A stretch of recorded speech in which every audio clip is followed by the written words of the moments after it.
자, 통역을 시작합니다. 지금 내용을 이해하고 이런 것도 중요하지만 제가 늘 강조하죠.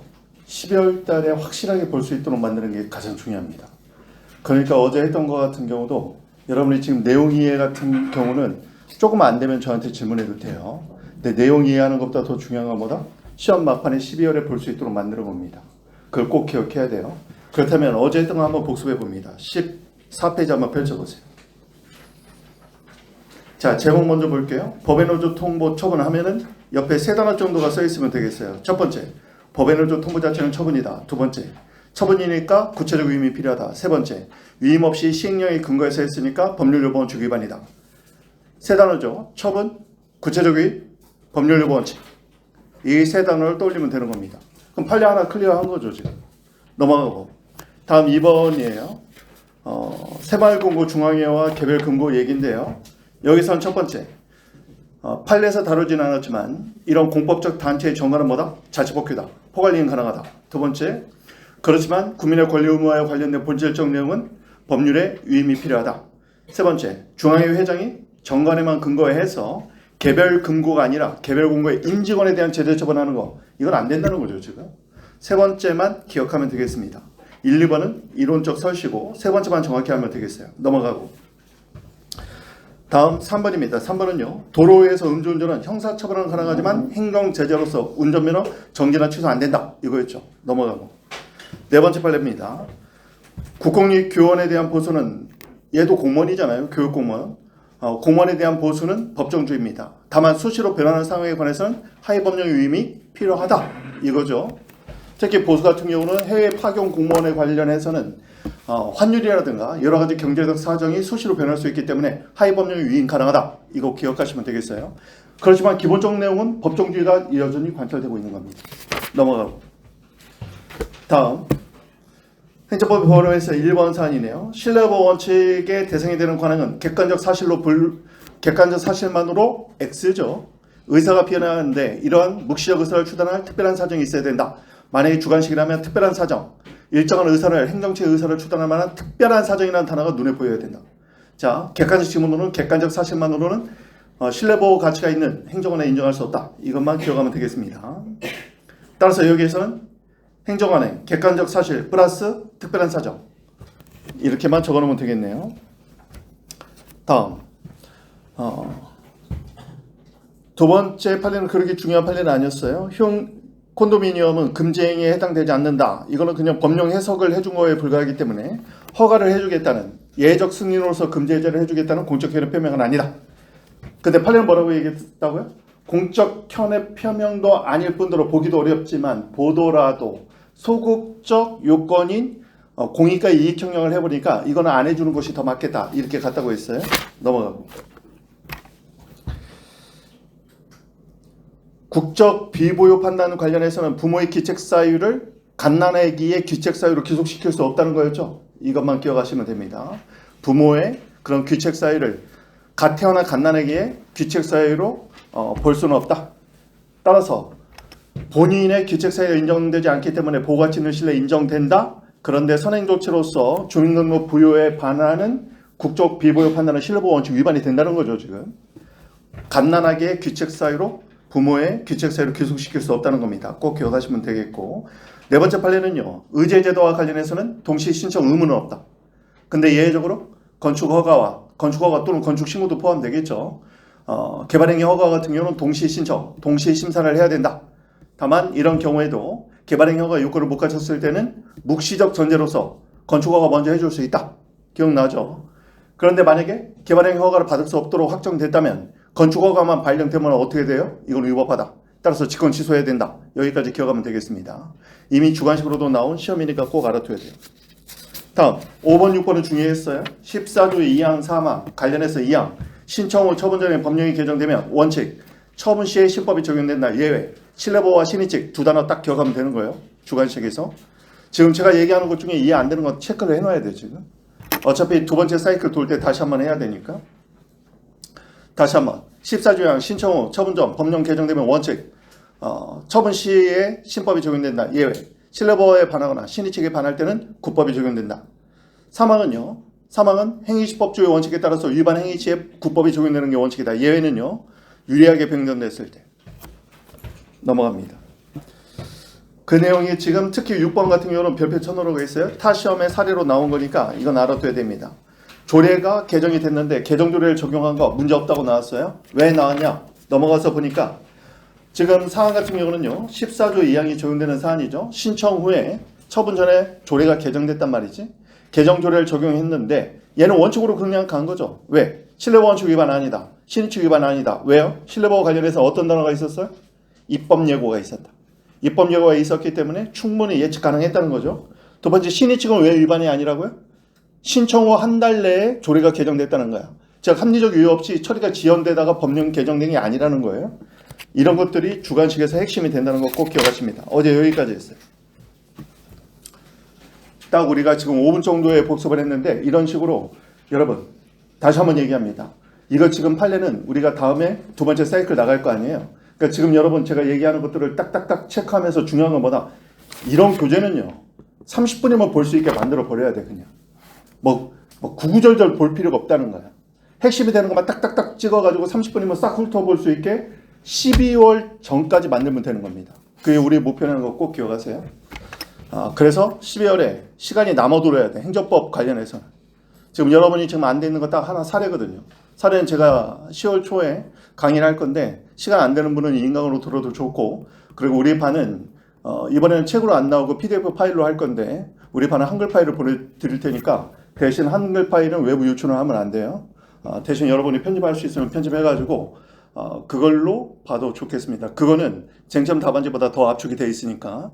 그리고 기존 사례집과 다르게 오로지 변시생을 위한 교재이기 때문에 쓸데없는 것들은 다 날려가지고 가장 압축시켜 놓은 거거든요.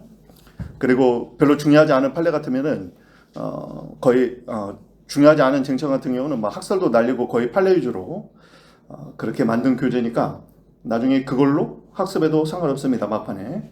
자, 오늘 내용 한번 해볼게요.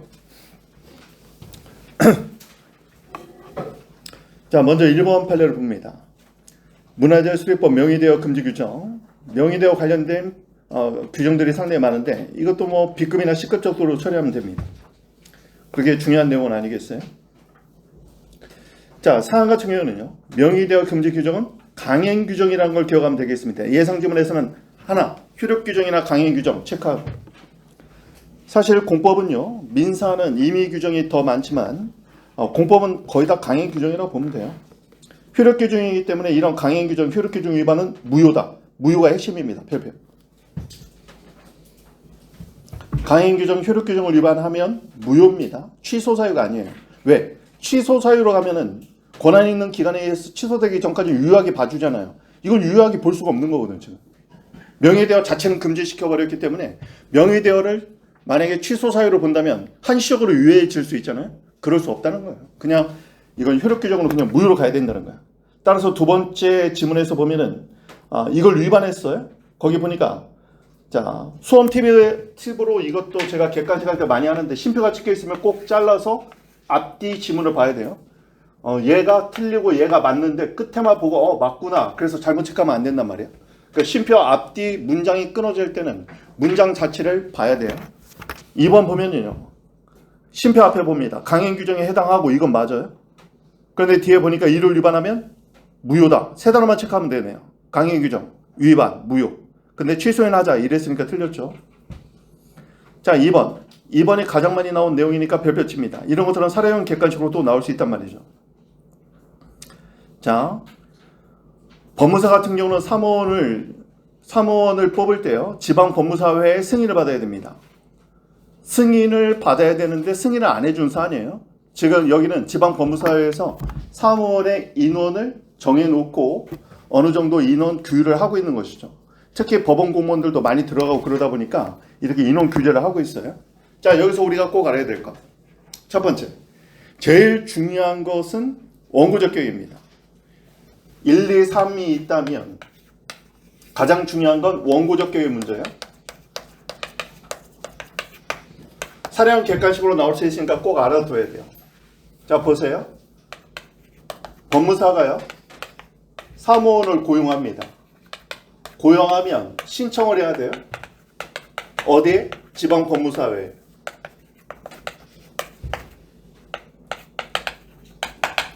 얘도 공법적 단체로 봐야 되겠죠. 법에 다 근거를 두고 있습니다. 그런데 승인을 해줘야 되는 문제는 승인이 거부된 사안이에요. 여기서 우리가 꼭 알아야 될 것은 3번이긴 한데 1, 2번도 좀 알아두면 좋겠습니다. 뭐냐면 결국 얘가 처분이었거든요. 처분이 되려면 얘가 지금 행정처의 지위가 있어야 되잖아요. 지방법무사의 법적 지위가 뭐냐? 협의회 공공단체죠. 협의회 공공단체이기 때문에 얘는 일정한 행정주체의 지위도 있고 대외적으로 처분을 발령할 수 있는 행정처의 지위도 있습니다. 여기는 이제 행정처의 지위가 문제가 된 거죠. 그러면 지방법무사회의 승인 거부는 뭐냐? 국민의 권리에 직접 영향을 미치는 공권력 행사로서 처분을 받다는 얘기죠. 문제는 뭐냐면 원고적격은요. 이 처분의 상대방은 이 개별 법무사입니다. 그런데 얘까지 원고적격을 인정했기 때문에 제3자 소송이 문제된 사안이었어요. 해당 법무사뿐만 아니라 해당 법무사는 너무 당연하고 왜? 해당 법무사는 얘는요. 직접 상대방이죠. 처분의 직접 상대방이란 말이야. 그런데 이 판례 섹션 뭐냐면 이 사문 있죠. 사문. 이해관계가 가장 크고 직접적인 법적지의 영향을 받았기 때문에 사문인 제3자의 소송을 인정해 줬다는 게 지금 여기서 핵심입니다. 제3자 소송은 인인소송, 경업자, 경호자 셋만 있는 게 아니에요. 그 셋은 대표적인 거고 이런 사무원까지 포함된다. 여기서 이 판례가 가장 중요합니다. 그렇지만 이거 말고도 대상적 격에서 처분성과 관련해서 공단의 법적 지위에 행정처의 지위가 있다. 여기까지. 얘는 대상적 격의 문제겠죠? 대상적 격에서 항고소송의 대상이 처분이냐? 처분의 첫 번째 요건, 행정청이 행해야 된다. 그럼 법무사가 행정처의 지위가 있느냐? 법적 지위가 있느냐? 협의회 공공단체로서 이중적 지위가 있기 때문에 있다. 이 3단계로 넘어가는 거예요. 실제 판례에서는 얘가 객관식에서는 얘가 계속 나오고 있지만 여기까지 다 알아두십니다.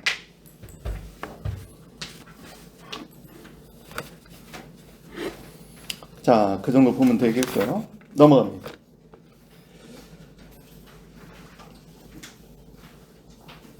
자, 3번은 중요도가 좀 떨어지네요. B급이나 C급으로 처리합니다. 예상지문 1번만 보면 되겠어요.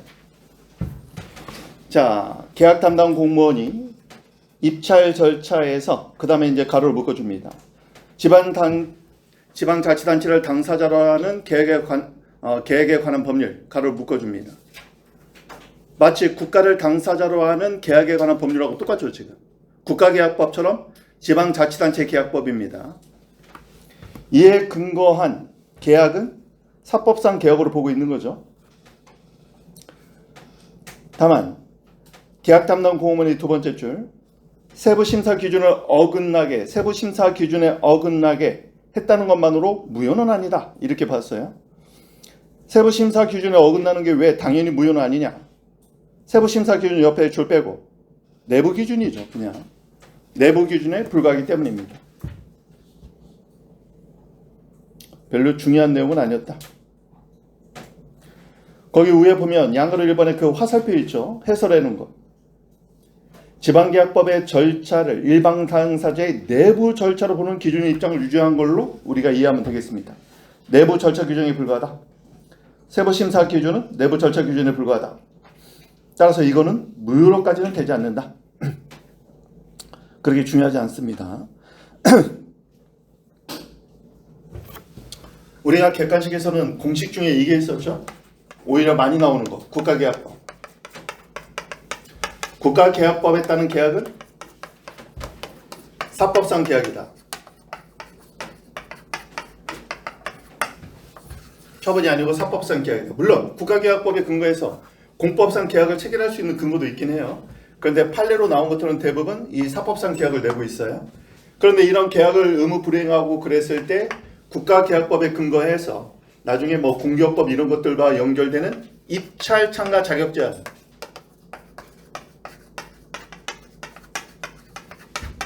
아예 그냥 입찰 참가 자격 제한 조치는 처분이다. 이건 시험에서 워낙 많이 나온 거니까 알아둬야 됩니다. 국가계약법상 계약은 사법상 계약에 불과하지만 이런 계약을 성실하게 이행하지 않아서 나중에 찢겼어. 쉽게 말하면. 그래서 입찰 참가 자격 제한 조치 2년 이하로 설정을 하는데 몇 개월 동안 입찰 참가 자격 제한 조치가 나왔다. 이건 처분이라는 거 기억해야 되겠어요. 많이 나온 거죠. 저것도. 넘어갑니다. 29페이지. 이것도 한 10급으로 처리하면 되겠네요. 학교 교육은 이제 시사성이 있어가지고 논란이 많이 되는 건데, 거기 보면은요, 예상 지문만 보면 됩니다. 학교 교육을 위해서 필요하면 학생을 징계할 수 있어요? 자, 두 단어만 여기는 체크하면 되겠어요. 학생을 징계할 때는 교육적 방법을 해야 된다는 거. 교육적 방법 체크.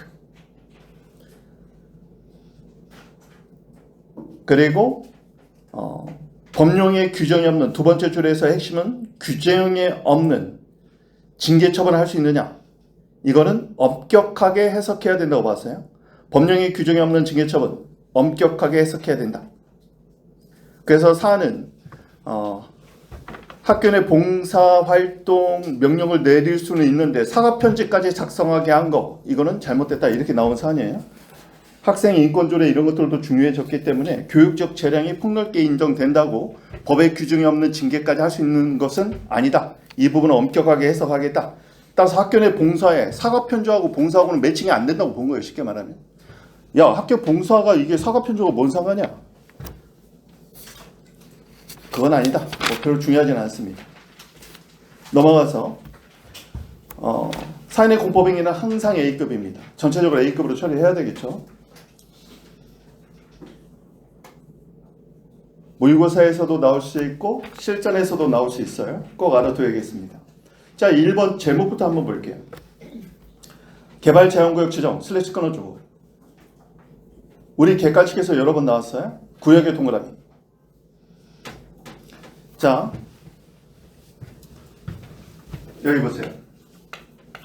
도시관리계획, 시군관리계획인데요. 관리자의 포커스 잡고 이것과 관련해서 하부 계획으로 나온 거 이거는 이제 법무에서 나왔죠. 도시계획 시설 결정, 경전처리 이런 것도 도시계획 시설이에요. 도시계획 시설 결정은 도시관리계획으로 이루어집니다. 두 번째, 도시관리계획에 따라서는요. 도시관리계획에 따라서는 일정한 토지의 사용 용도와 관련해서 용도 구역을 지정해요. 보통 처음에는 지역입니다. 용도 지역.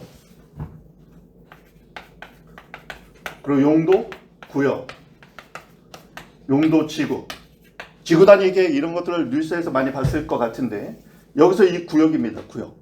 구역자가 들어가면요 도시관리계획으로 결정돼요. 우리한테 중요한 건 뭐냐면 도시관리계획은요 관리 지역 내에 토지 건물의 소유자의 재산권을 제한하기 때문에 얘는 구속적 행정계획이에요. 행정계획이 처분일 때는 이 단어로 꼭 쓰는 거야. 구속적 행정계획으로서. 여기서 말하는 구속이 뭐예요? 관련된 이해관계 당사자의 권리 의무를 구속한다는 거예요. 지금 구속적 행정계획으로서 이건 이제 관용구야. 그냥 구속적 행정계획으로서 항고소송의 대상이 처분이다. 이런 식으로 기억을 하셔야 돼요. 그러면 용도 구역, 구역이라는 단어가 나오면 다 도시관리계획이라고 처분성이 인정되니까 우리 시험에서 구행가에서 나왔던 문화재 보호구역 지정 또는 보호구역 지정은 행정계획인데 그 지정을 해제해달라. 그러니까 계획 변경이 된 거예요. 이게 우리 시험에서 사례로 나온 거고 그 다음에 객관식에서 많이 나왔던 것 중에 지금 나온 개발 제한구역 지정. 그런데 그 개발 제한구역에 갑의 토지 건물이 포함되어 있어. 그럼 얘를 구속적 행정계획으로서의 처분이니까 항고소송, 취소송 등으로 다툴 수 있는 거죠. 그리고 우리 객관식에서는 개발 제한구역 지정 자체도 처분이고 그리고 이번 개발 제한구역에 편입시키는 편입조치 이것도 당연히 처분이겠죠. 이게 우리 기출 지문에 보면 많이 나오니까 알아둬야겠다. 다음 식품위생법 관련된 내용인데요. 예상지문 한번 봅니다. 영업장의 면적을 변경하는 행위를 할 때는 면적 변경에 동그라미 치면 되겠고, 하였음에도 그 당시 법령인 당시 법령 동그라미, 이 단어가 왜 나왔냐면 그 전에 이제 국법에서는 없었는데 신법에서 신고사항으로 바뀐 거거든요. 위에다가 개정법 신고사항 이렇게 적어놓으면 되겠습니다. 국법에서는 없었어요. 그런데 논란이 되다 보니까 면적을 변경할 때는 신고해라 이렇게 신고사항으로 정해놨습니다. 신고를 하지 않으면 처벌하는 규정이 들어갔겠죠, 부칙에. 그런데 지금 사안은 뭐냐면요, 이미 그 전에 이 개정법이 시행되기 전에 이미 영업장 신고를 했던 자는 나한테는 상관없어, 나는 이미 국법하에서 이미 신고했단 말이야. 그래서 신고를 하지 않아서 처벌된 사안이었어요. 나머지 읽어보겠습니다. 두 번째 줄 볼드 처리. 영업장 변경 신고를 하지 않은 채 면적 변경 신고에 동그라미 치고 않은 애 체크하면 되겠죠. 영업을 계속했다면 처벌 대상이 됩니다. 처벌 대상, 여기는 이제 조문 해석한 거고 슬래시. 이는 영업장 변경 신고상으로 명시한 국법 식품위생법 시행령이 시행되기 이전 체크하고, 일반 음식적 영업신고가 된 경우에도 마찬가지다. 영업신고 마찬가지다. 자, 이 내용보다 좀 이론적인 내용을 좀 공부를 하는 게 좋겠네요. 특히 행정기법법 14조의 부진정소급 입법 생각하면 되겠습니다. 국법하에는 규정이 없었다가 법이 개정되면서 신법에서 영업장의 면적을 변경할 때는 신고하라, 신고사항으로 신고 규정을 두고 위반하면 처벌하겠단 말이죠. 그런데 이 신법이 시행되기 전에 식품위생법상 영업을 하고 있었던 자는 자기는 이거 준수해야 할 필요 없다고 지금 생각한 거예요. 우리가 알 수 있는 건 뭐냐? 첫 번째는요, 이 개정법은 이미 종료된 사안에 적용되는 것이 아닌 부진정 소급입법이겠죠. 계속 중인 법률 관계에 적용되는 것이기 때문에 부진정 소급 입법이고, 부진정 소급 입법은 원칙적으로 허용되고 예외적으로 국법에 대한 신뢰가 더 클 때 신뢰보호 원칙에 따라서 적용이 제한될 수 있습니다. 지금 이 판례는 어떻게 보면요, 과거에는 영업장 면적을 변경할 때는 신고가 필요가 없었는데 신고 규정을 둔 이유는 어떻게 보면 반성적 고려가 있는 거죠. 지금 여러 가지 문제가 있기 때문에 규율을 해야 될 필요성이 있다고 봤기 때문에 신고 규정으로 정해놨습니다. 따라서 이런 사안은요, 국법의 존속에 대한 신뢰가 개정법 적용의 공익보다 더 큰 그런 사안이 아니라고 지금 본 거예요. 그러니까 이런 경우에는 당연히 신법이 시행된, 공포 시행된 이후에는 당연히 적용된다고 본 겁니다. 진정소유법이 아니라는 거 아는 게 중요하겠네요. 다음 2번입니다. 2번 예상지문 한번 볼게요. 예상지문 보기 전에 위에 그 파란색 글씨 한번 봅니다. 두 번째 줄 끝부분. 산지 일시 사용 신고의 내용이 신고에 체크하면 되겠고, 법령상 요건을 충족하는 경우 법령상 요건 거기도 체크하면 되겠죠. 여기서 말하는 법령상 요건은 뭐다? 신고 요건 얘기하는 거예요. 신고 요건. 신고 요건을 충족하는 경우에 수리를 거부할 수 있느냐? 수리 거부 체크하고, 원칙적 소급이죠. 안 된다는 겁니다. 왜냐면 신고의 수리는요, 기속행위입니다. 그런데 지금 원칙적 소급이라고 쓴 이유는 뭐예요? 기속재량의 법률로 판례가 해석하고 있죠. 기속재량. 원칙은 기속이니까 원칙적으로는 소급이지만 예외적으로 중대한 공익상 필요가 있다면 예외가 인정되고 있다. 자, 여기 봅니다. 판례는요, 이런 것도 잘못 쓰면 큰일 나요. 신고가 기속이다 이렇게 쓰면 안 되죠. 신고는 사인이 하는 거니까. 신고의 수리죠, 수리. 행정청이 하는 거 수리잖아요. 이런 것도 잘못 쓰면은 교수가 볼 때는 너무 기분이 안 돼 있다고 판단이 나올 수 있어요. 신고는 사인이 하는 거고, 사인의 신고에 대한 행정청의 수리 자체를 우리 판례는 뭘로 보고 있다? 기속재량으로 보고 있다는 거예요. 근데 기속이 먼저 나왔잖아. 그러니까 얘가 원칙인 거예요. 기속재량이나 원칙은 기속이 먼저 나와 있잖아. 기속이에요. 근데 예외적으로 재량처럼 해석해 주겠다는 거죠. 여기에 들어가는 단어가 뭐냐? 중대한 공익상 필요죠. 중대한 공익상 필요가 있다면 그때는 수리를 거부할 수 있다는 겁니다. 원칙은 수리 거부 안 된다.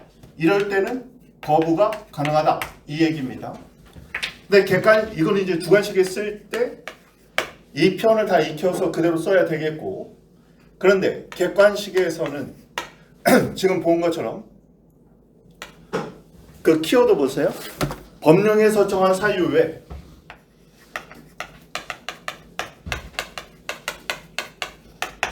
자, 여기서 말하는 법령은요, 바로 그 신고 규정이 있는 그 법령 얘기하는 거예요. 신고 규정에서 정해놓지 않은 다른 이외의 사유로는 거부할 수 없다. 이거 지금 원칙 얘기하는 거예요. 원칙.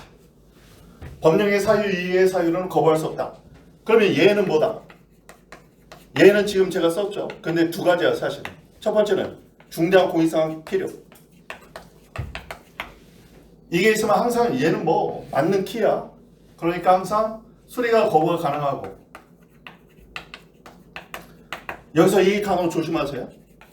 여기서 법령의 사유는 신고 규정이 있는 바로 그 법령을 얘기하는 건데, 지금 얘는 다른 법률에 거부 사유가 있다면 그때는 수리 거부 가능합니다. 그러면 이거하고 헷갈리는 사람이 있어? 얘하고 지금 무슨 얘기냐면 보세요. 예를 들면 식품위생법상 신고 규정이 있어요. 그런데 신고 규정에 따른 요건을 갖춘 적법한 신고를 했어. 그런데 신고 규정이 없는 사유로 거부하면 안 된다는 거예요. 그런데 2번은 뭐냐? 식품위생법상 요건을 갖춘 적법한 신고지만 식품위생법상 요건이 타법을 물리칠 정도의 배타적 효력을 갖고 있는 게 아니기 때문에, 만약에 식품위생법상 적법한 신고를 했지만 이것이 만약에 불법 건축물에서 영업장 자체가 불법 건축물이야. 그래서 건축법상 불법 건축물이야. 그러면 이런 경우에는 식품위생법상 요건을 갖춘 적법한 신고를 하더라도 그 영업장 자체가 건축법에 따른 불법 건축물이면 이때 수리 거부할 수 있다는 거예요. 이쪽에서. 그러니까 이거는 지금 다른 법률하고 헷갈리면 안 돼요.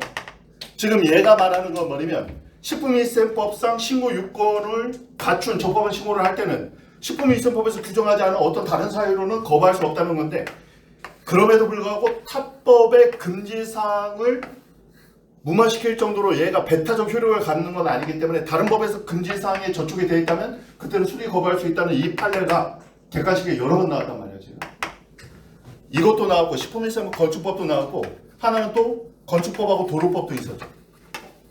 건축법상 적법한 요건을 갖췄지만 도로법에 저촉돼서 건축이 안 된다면 그때는 수리해 줄 수 없을 거 아니에요. 그런 말이에요. 그래서 용어를 잘 봐야 돼.